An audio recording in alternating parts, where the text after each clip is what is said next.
Okay, Chapter 12 is talking about interest groups, which is a pretty vital function of our political system, particularly in America. And it's also a part of our political system that is quite misunderstood. And Chapter 12 gives a pretty good overview of our interest group system and then talking about some alternatives in other systems.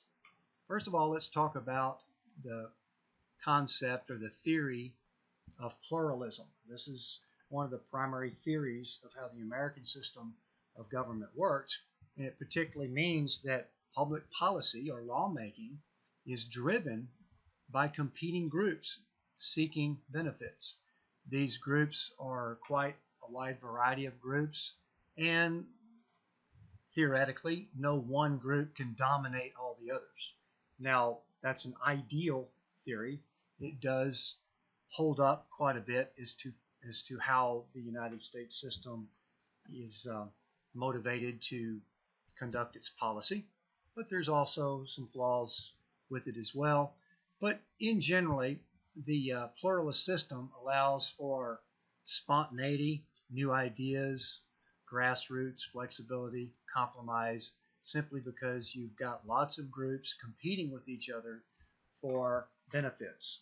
Kind of falls right into that concept of the democratic bargain that we talked about, where the groups are willing to abide by the end result, knowing they get some of what they want.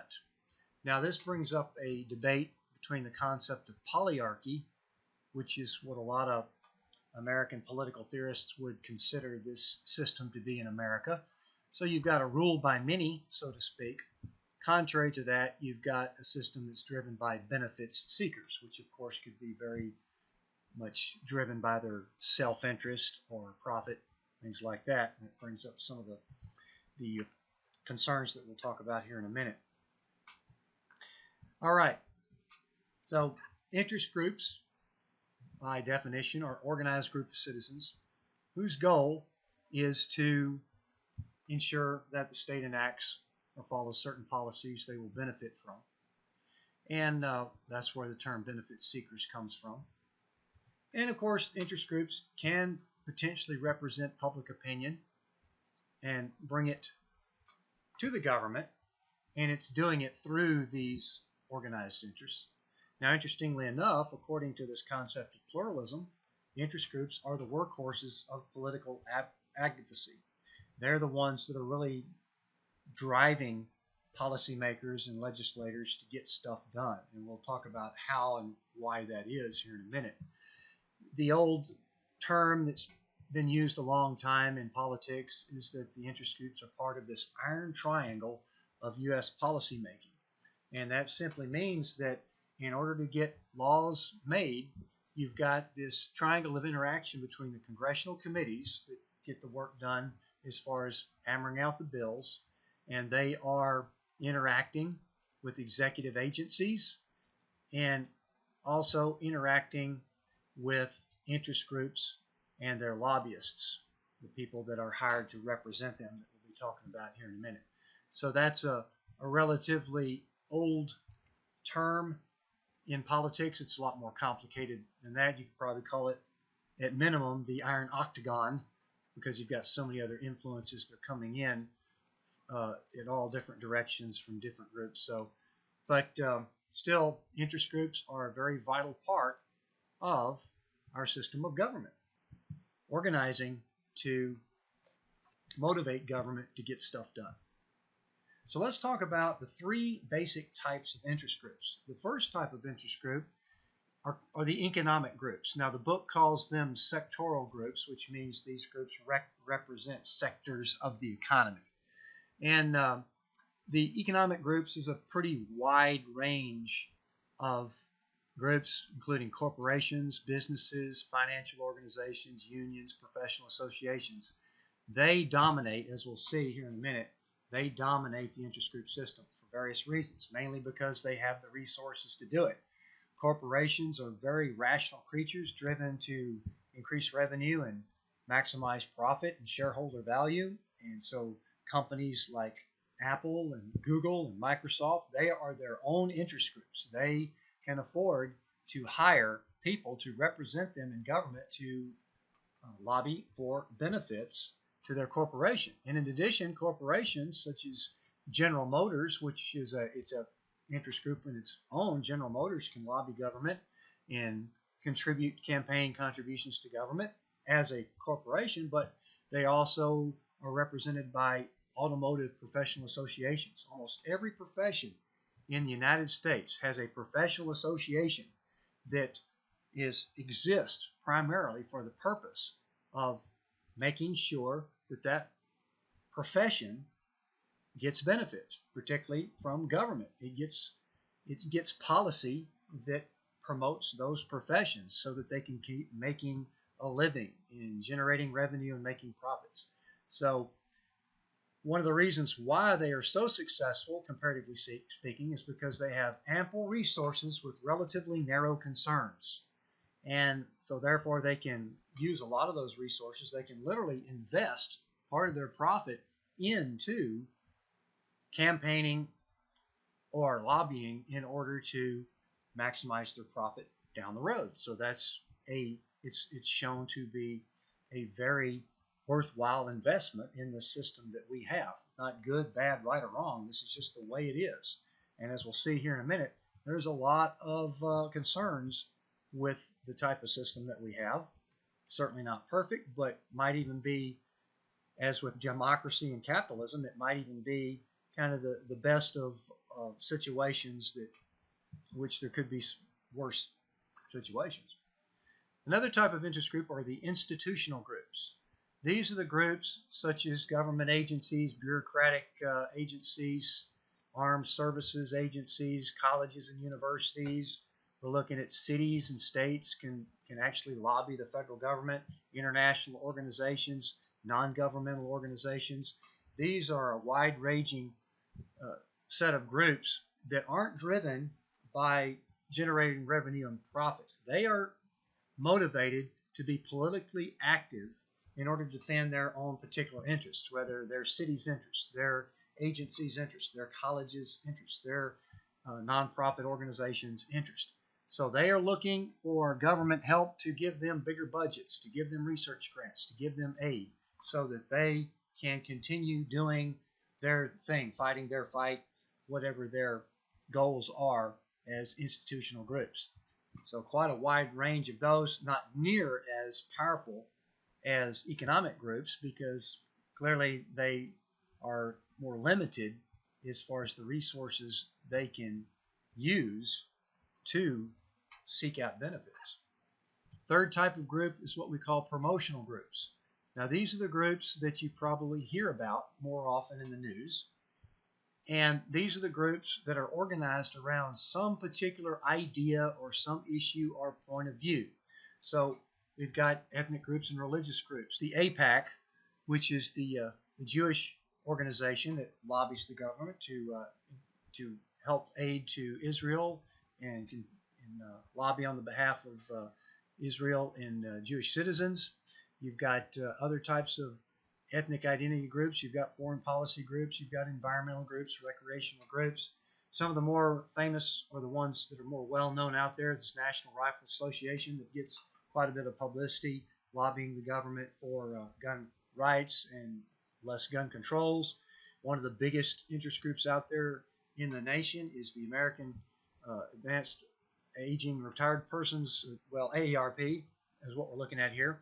They have a huge membership because senior citizens can pay a small amount of dues, and then AARP is constantly lobbying on senior citizens' behalf to make sure that benefits like Medicare and Social Security don't go away, or that their benefits don't get shortened, things like that. We've got others here that represent the environment, minority groups, veterans groups, family groups. Got just a wide range of hundreds and hundreds and hundreds of interest groups out there in the world that are seeking benefits because there's power in coming together in numbers and being organized, raising funds, raising resources, manpower, in order to use that to get the government's attention. It's kind of like the squeaky wheel gets the grease syndrome right there, because you have more of an opportunity to get the government's attention, more so than just going to vote once every 4 years. So what are some of the basic concerns with interest groups? Because it's contrary to that idealized theory of pluralism, they are not all equally powerful. And so as we see here, part of that is because not all interests are equally well organized. We see that the producer interests, particularly the sectoral economic groups, dominate the system, and they make up 61% of all interest groups. But when you look at the amount of money generated, it's considerably more than that. So the producers of things out there, they make up the vast majority of resources that are used to get the government's attention. Some political scientists and economists may think that because the powerful and the wealthy interests can influence government more effectively, they keep getting more benefits and they keep accumulating benefits. So therefore, that concentrates more power and more wealth into fewer hands, and it increases inequality and could potentially be dysfunctional if people are dissatisfied with the way our system works. Consumers, the people who are the actual buyers of the products, like homes and cars, make up a very small percentage. There's just not as much power in people coming together as consumers and raising funds and lobbying the government. There's just not as much resource there available as there is with corporations and professional associations, where it's in their vested interest to lobby government to increase their profit. Now, here's an example of how it works. For example, citizens of the United States pay, on average, about $40 more per year on sugar than they would normally pay because of import restrictions. And the primary reason for that is because the sugar lobby, which is relatively small and concentrated and family-oriented, but powerful, spends a lot of time and effort and money in lobbying the government to make sure that those import restrictions are, in some cases, quotas, so that we don't import cane sugar from Central America and things like that, or at least put quotas on that. So therefore, their ability to influence the government to maintain those import restrictions, it's very unnoticeable to the average consumer. The average person probably doesn't notice that they're paying $40 more per year, me included. I go and buy the type of sugar that I get. I don't even look at the price. I just take it home and use it and then go back and buy more.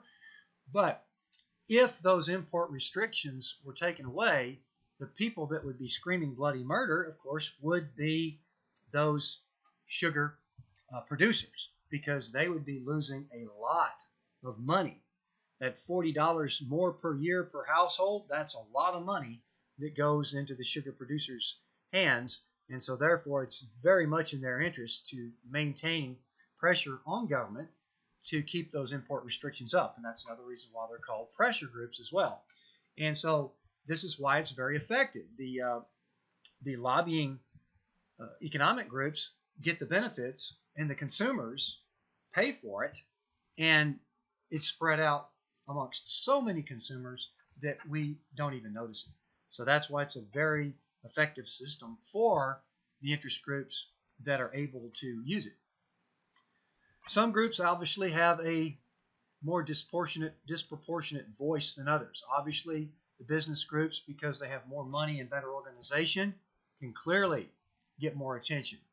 The corporate sector has been gaining political influence and global leverage, particularly multinational corporations, because they can use their leverage of going to other countries and therefore influence government to keep their corporate taxes low or to minimize restrictions and regulations on them. Otherwise, they can threaten to go to another country that's competing for their business and can pay lower taxes and have fewer restrictions there in another country, because there's no global corporate regulatory system. And so therefore, multinational corporations can really use that to their advantage and keep getting more benefits.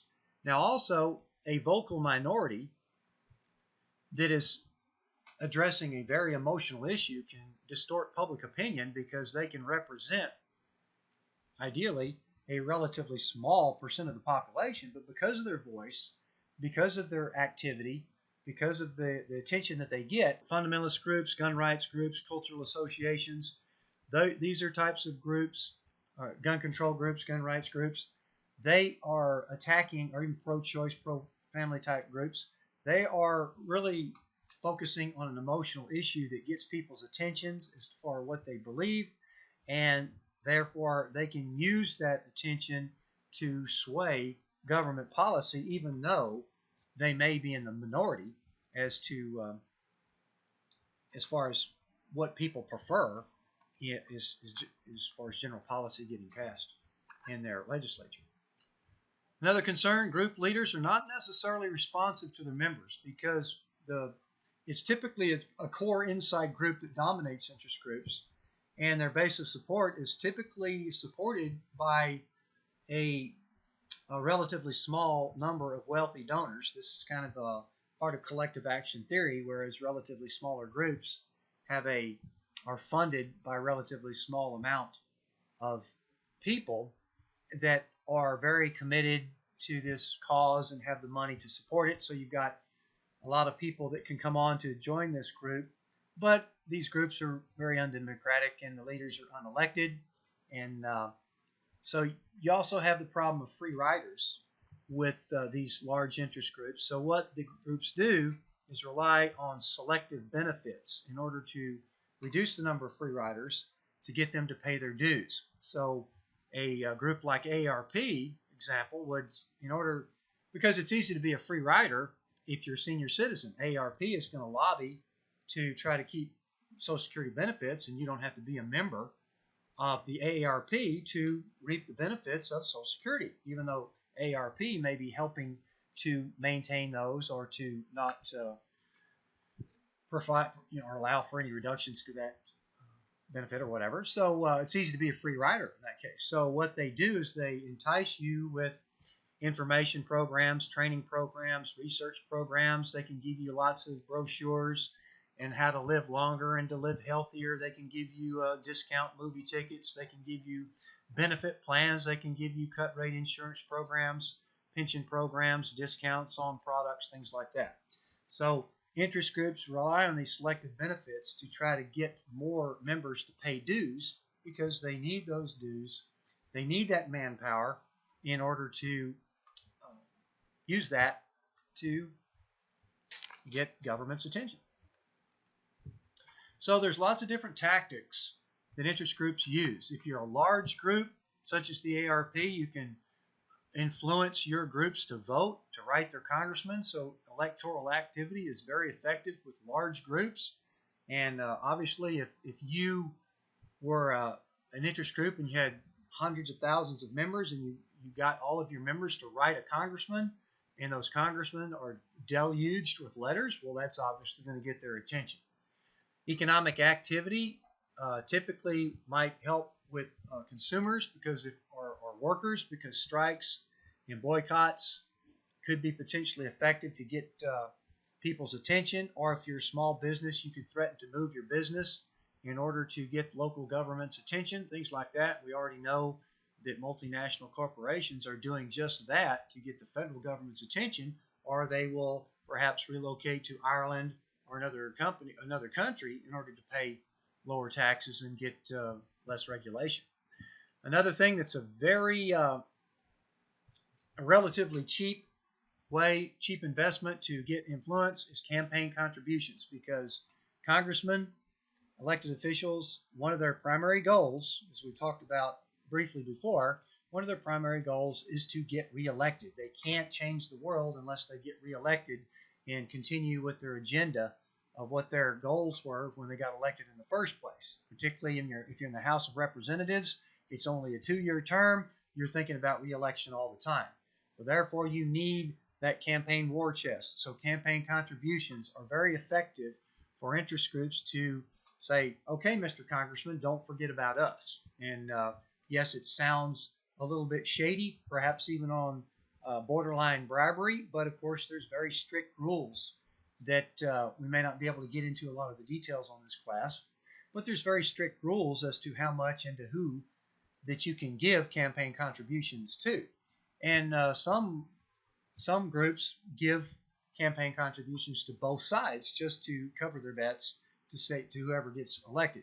But we do know, since the incumbents are very much have a high probability of getting reelected, they are going to get, while they're in office, they're going to have a little bit more upper hand there to get campaign contributions. And of course, there's a very subtle psychological effect there. There's no doubt about it. Even though congressmen will not tell you that, yes, there's a very subtle effect that if they want to maintain those contributions, if they want to get that help that corporations and sectoral groups can provide them, yes, there's a very subtle psychological effect that they are going to help them with policy. Public information campaigns can be used to get out the word.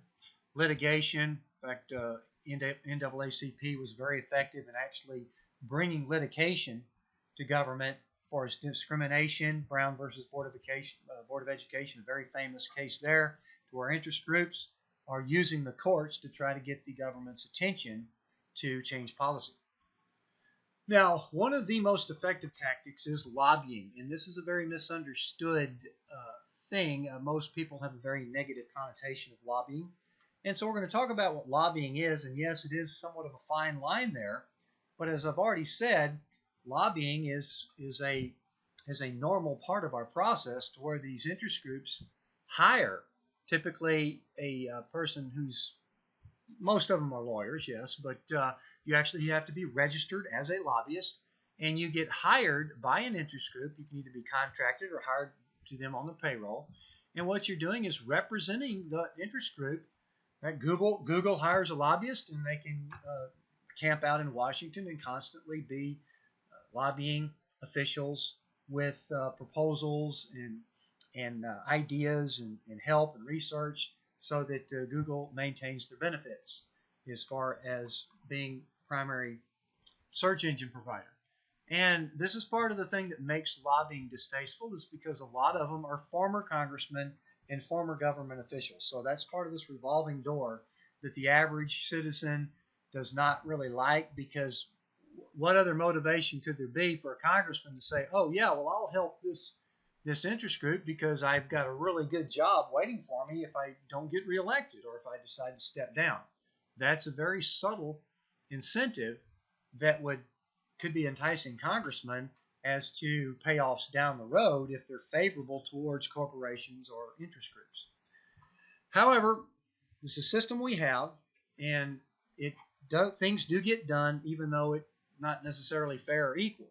But as far as understanding lobbying, it's more than just giving money to an official to change his mind.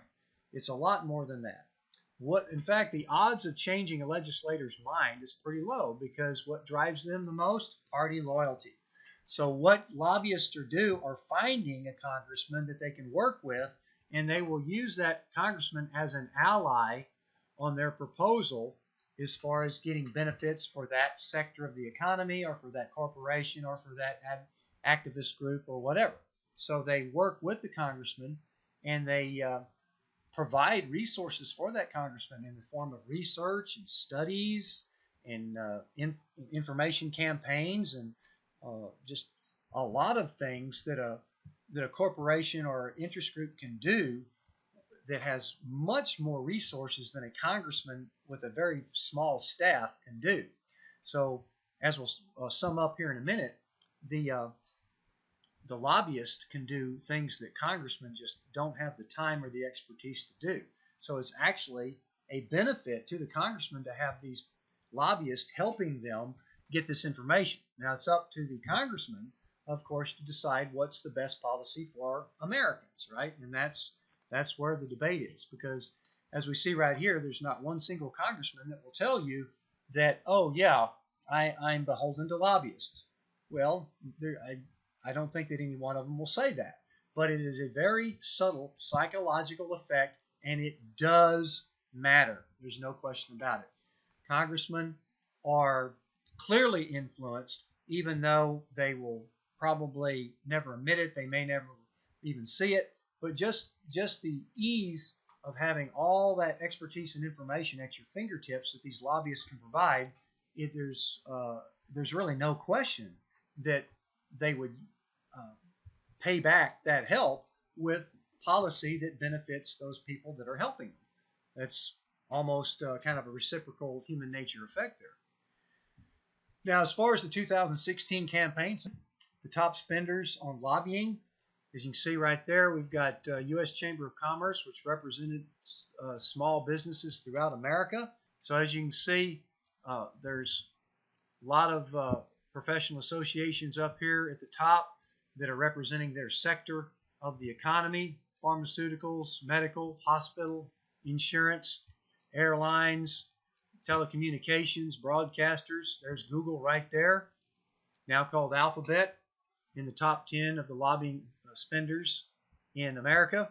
There's Comcast, another telecommunications group, another airline group,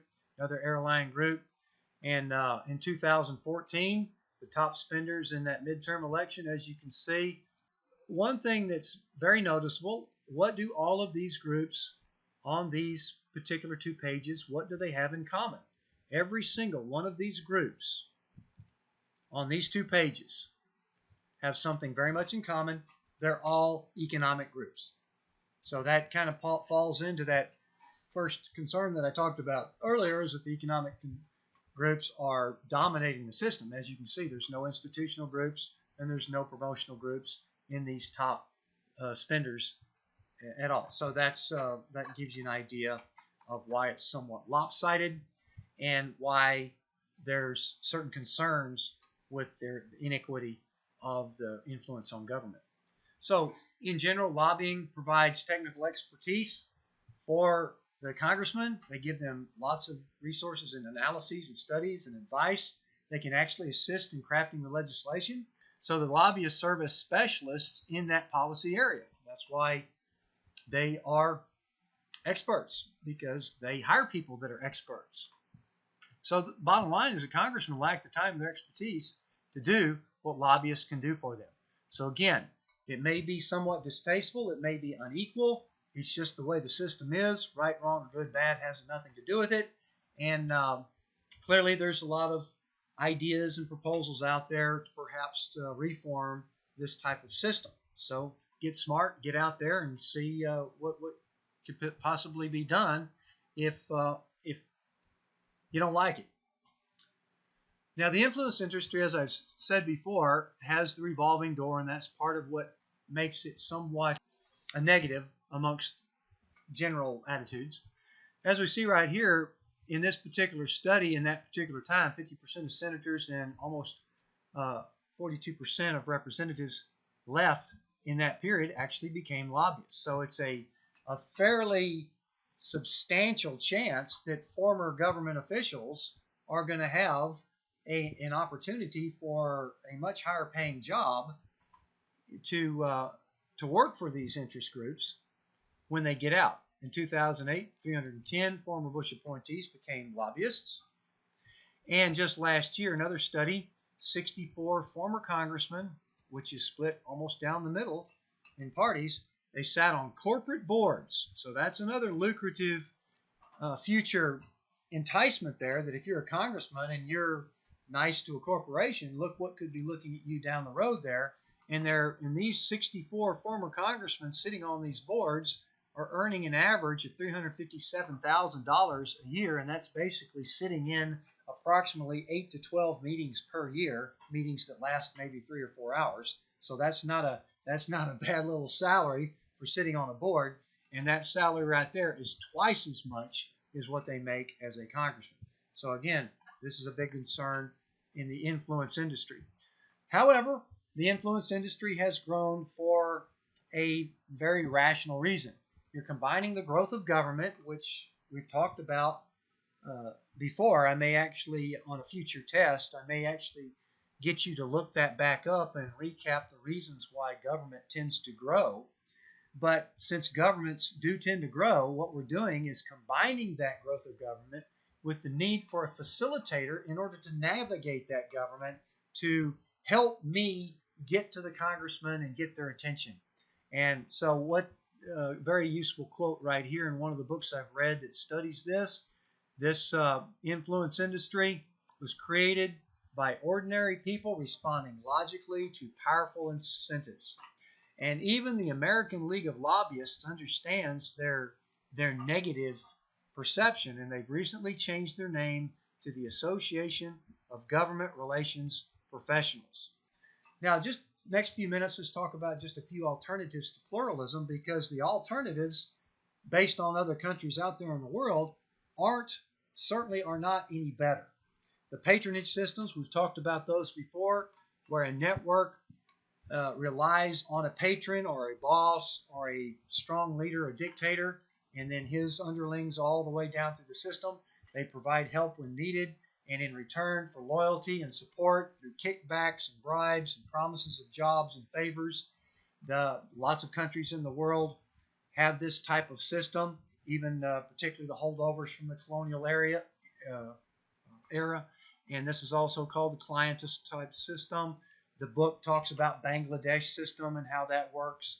We've also talked about Mexico, that had been in a patronage system for quite a long time. And so single-party authoritarian systems typically rely on this patronage type of system in order to maintain its power. So you don't have a whole lot of freedom of choices, and not quite as near as much avenue as far as getting government to pay attention to you in these systems, unless you are willing to play the game, and even then, opportunities are considerably more limited. In poor countries in particular, interest groups are largely absent because of the fact that it's part of the political culture to get your country develop that political culture. People start organizing, people start volunteering into activities, and they realize, oh, now that we've organized, we can actually get benefits from the government if we can get government's attention.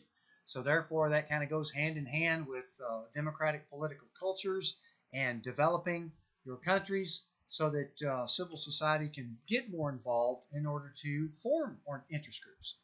In these poor countries and these patronage systems, the political elite almost live in their own world, and the rural poor in particular are virtually ignored. So again, the pluralist system that we have of interest groups, certainly not perfect, lots of concerns, but when you look at the alternatives, even more concerns there.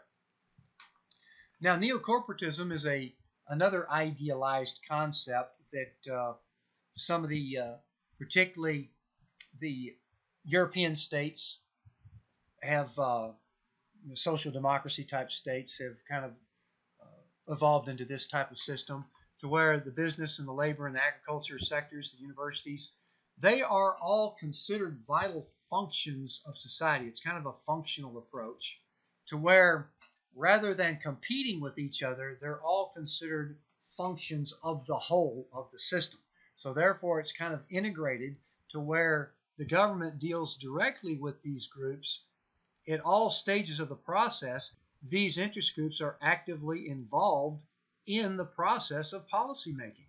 So rather than in our system, to where the groups are competing for attention, raising their own funds, and trying to get benefits to suit them, well, here is an interesting difference, to where all interest groups are actually considered part of the process, and they are all allowed input through whether it's panels or boards or any types of councils, in order to try to come up with policy by actively involving them, rather than having it kind of an outside in type influence as to who has the most money that can get your attention.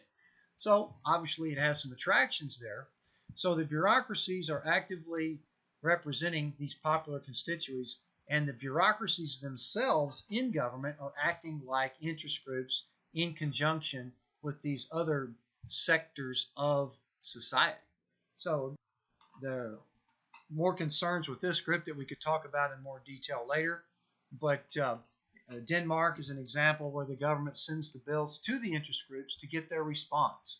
So rather than competing for influence to write a bill that favors me, they're actually involved in the process of responding and commenting on the bills. So these bills are shaped by like what I said, special commissions, and these members include representatives from the interest groups sitting side by side, crafting that policy with the legislators. And then once the bills are passed, they're in many cases turned over to the interest groups for administration. And so therefore that's to where the interest groups kind of act like bureaucratic functions as well in order to administer these bills. So now the neo-corporatist system is certainly not without its problems. Even though it eases this inequality, they are fragile because you've got literally these coalitions, just like you would in a proportional representation system, that could fracture just because the process is different and the structure might be different. Doesn't mean that you've got human beings still operating it, and human beings don't always get along, and so therefore clearly whatever type of system you've got to figure out how human beings can come together and agree on something. So the government licenses groups, but with the licensing of these groups that are part of this process, that can also be subject to favoritism or entitlement amongst groups, and then competition for that licensing or for who actually gets to represent who on these commissions. So obviously you're still going to have some element of competition. Obviously, certainly not bad. Competition serves several useful purposes. So you're going to have to deal with that in either one of these systems. Difficult to change with their particular system. And the concept of state neocorporatism is, if you've got an authoritarian state, it could be imposed on interests in order to keep them under control, and so therefore that takes away some of that element of competition and freedom if it gets to that point. Now, there are some systems that have been relatively successful. For example, China and South Korea, Singapore, and a few other states that have been fairly economically successful by taking this very strong authoritarian approach. They are relatively homogeneous groups, which makes that a little bit easier for them to accept. As far as Chapter 11, look at the party functions, the differences between the U.S. and the UK as far as their party systems, and also I talked about why the United States has a two-party system. That one is kind of an extra that I talked about, so look at that again. In this chapter, just look at the three basic types of interest groups, be able to distinguish between those and what are some of the basic concerns with our interest group system. I talked about 3 or 4 major bullet points with that as well, so be familiar with those. And again, I talked about some primary tactics, and what I'll focus on particularly is lobbying. So be prepared to understand what lobbying is about based on what we talked about there. And as far as some definitions, patronage would certainly be a term knowing the definition of, as well as neocorporatism.